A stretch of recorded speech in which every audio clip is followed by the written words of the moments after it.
সত্ৰ নগৰী মাজুলী জিলাৰ গড়মূৰৰ বংশীগোপাল নাট্য মন্দিৰত অনুষ্ঠিত তৃতীয় সংখ্যক শ্বুটোকান কাপ কাৰাটে প্ৰতিযোগিতাত গোলাঘাটৰ কেইবাগৰাকী খেলুৱৈ সাফল্য অৰ্জন কৰিবলৈ সক্ষম হৈছে।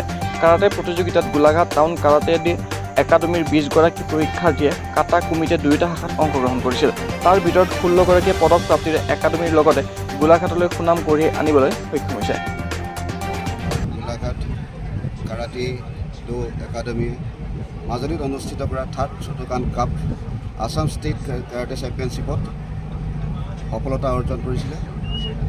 আমি এই প্ৰতিযোগিতাত 4টা গ'ল্ড, 7টা